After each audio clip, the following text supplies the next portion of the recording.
Some calls in a moment, but first let me introduce you to my good friend, my new friend Callum, who comes on and does showbiz. Callum is only 21 years old and is already a showbiz reporter for The Sun.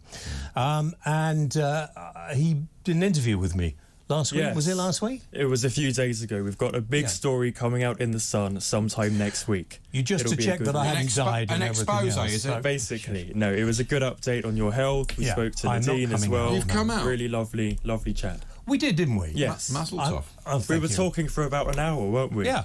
I mean, we knew all along. Oh, goodness. Can you stop? Now, I'm being absolutely serious. Can you just shut up? And if he doesn't, I'll rip his microphone off and feed it. We knew all the time. Anyway, come and sit next to me instead. If you guys are going to bicker so much, go and sit next to Callum. In a minute. Dear me, I take a few days off work. All right, I have to, and he's just uncontrollable. That is the problem. I know. And you need to take a firm hand with him, as you can see. I will not allow that. Now, Callum and I had a long chat about, basically about me. It was very nice. But then I decided, because, I don't like interviews so much. I like just chats. That's how we do it. And then I wanted to know really how, at 21, you had become a showbiz journalist for The Sun. I mean, if you're going to go into journalism, that is the place to, but that's right at the top, isn't it? Especially for showbiz journalism too, Yeah. And then I found out that you had a real problem with a disability during your childhood, and you had a really bad stutter. That's now, right, yes. If we talk about it, it's not going to bring it back, is it? No, it's not going to bring it back. But no, it's actually still there, because there's no cure for stuttering. Well, I've got to Ash, listen, talk. Ash, I've asked you to be quiet. It's all right. I will actually get cross. You've got more of a stutter. Ash, will you just be quiet now for a bit? I've got to do a number of things to keep on top of my speech all the time. So this morning I did a 20-minute breathing warm-up. I've got a coach, a speech coach that I talk to on a regular basis. But I've also got students of my own that I mentor too.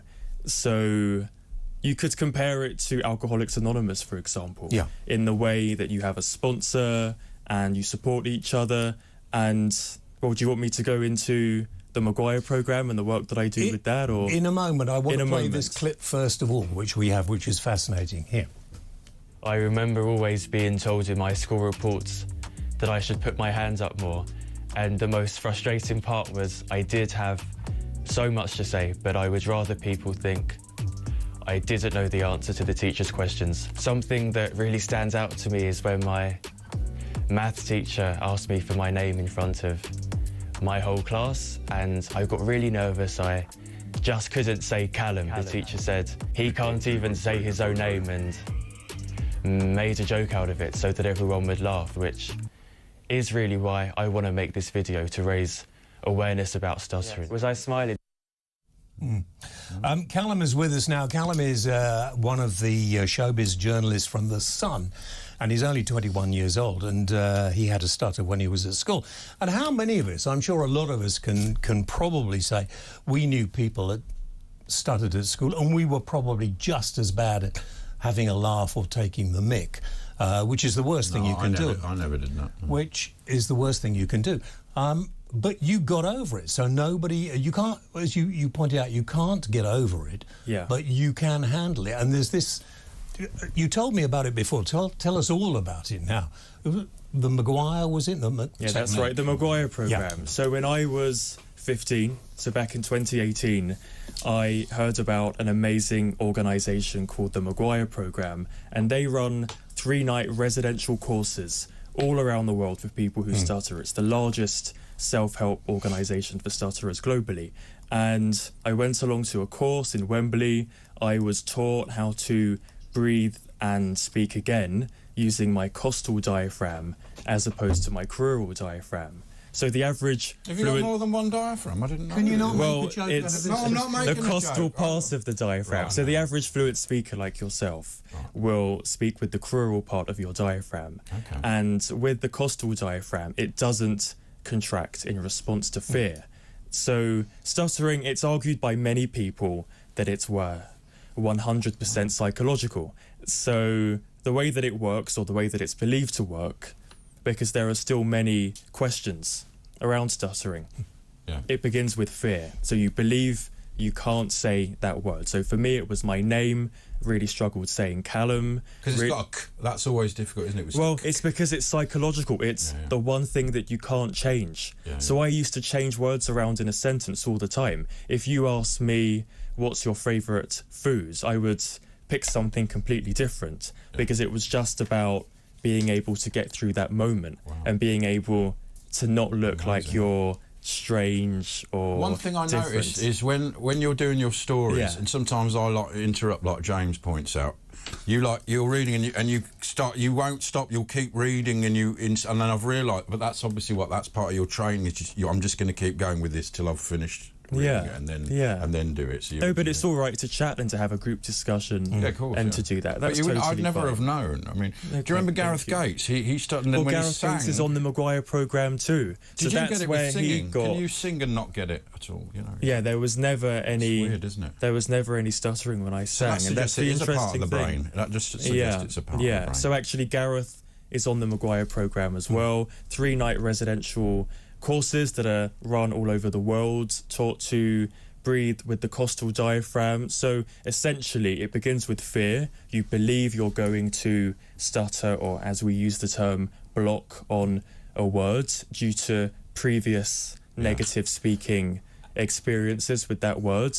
And then you do, because it starts with the fear, the diaphragm contracts in response to the fear. It stops the air from travelling through your vocal cords and your articulators, being your teeth, tongue and lips, and that's when you can't say a word. How much of a problem was this when you were at school?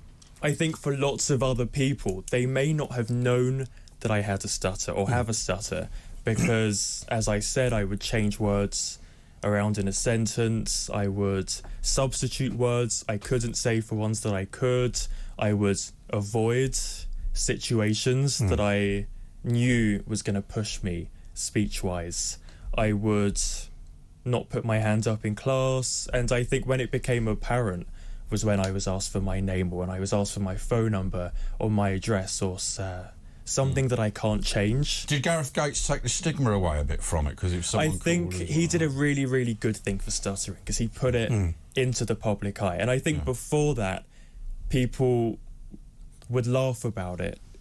Comedians, well, it was the King's people Speech as well. How accurate was that? That was around 2010 that came out, and that was a great way to get people talking about stuttering too. So yeah, Gareth Gates and the King's Speech, President Biden, two really, really good things. Yeah, Joe Biden has it too. But I think the reason I wanted to apply for BBC Young Reporter was because we got to 2020, you'd had the King's Speech, you'd had Gareth Gates, but there really wasn't anything or anyone talking about stuttering. And you think you've got celebrities like Ed Sheeran, you've got Lewis Capaldi recently. He's got Tourette's. You've got Ed Sheeran.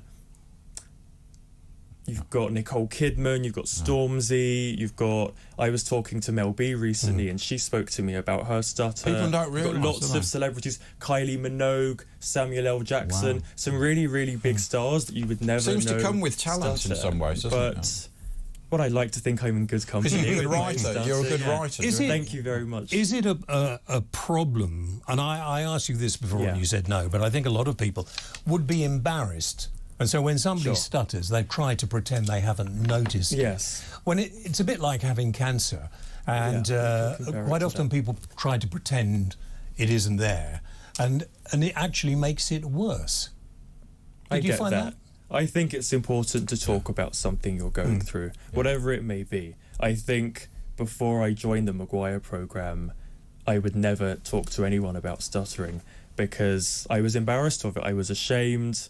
And when it's not something you see being spoken about by your friends, in the public eye, at school, you think you're the only one. I didn't know anyone with a stutter.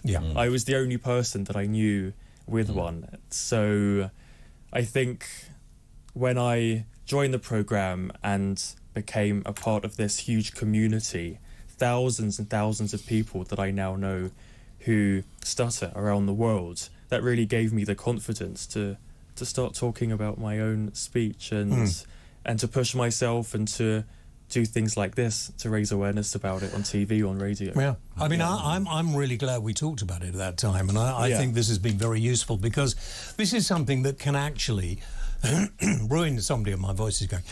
Ruin somebody's life. That's right, and there are lots of people I know who only found help when they got to their 30s or 40s.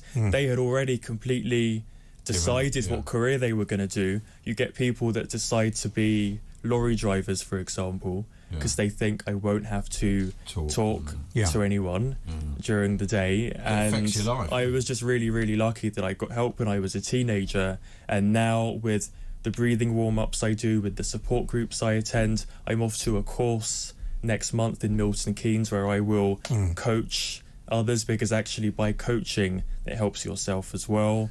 So I've got to keep up a few things to maintain the speech that I have. To writing, is that why do you think you? But it can be a good thing. Well, I got into journalism because I won the Bronze Award in the BBC Young Reporter So he's competition. really talented. Yeah, Thank you. You better watch your place, because he could quite easily slip into your chair. So I got this award, and then that is what put me into the path of journalism. My mate, who drives me around, who's out there. Yeah, I was talking to him outside. I had no idea. He has a stutter as well. It's very common. Really? It's very common, Wow. isn't it? Interesting. And so a lot of people do a lot. I mean, I'm severely dyslexic, and I would think of words that I could spell, or if I was reading something and I couldn't read it, I would doing voiceovers for commercials. Yeah. I quite often was told by the producer, James, I don't know what happened to you there, but you changed all the words around, and it made complete sense.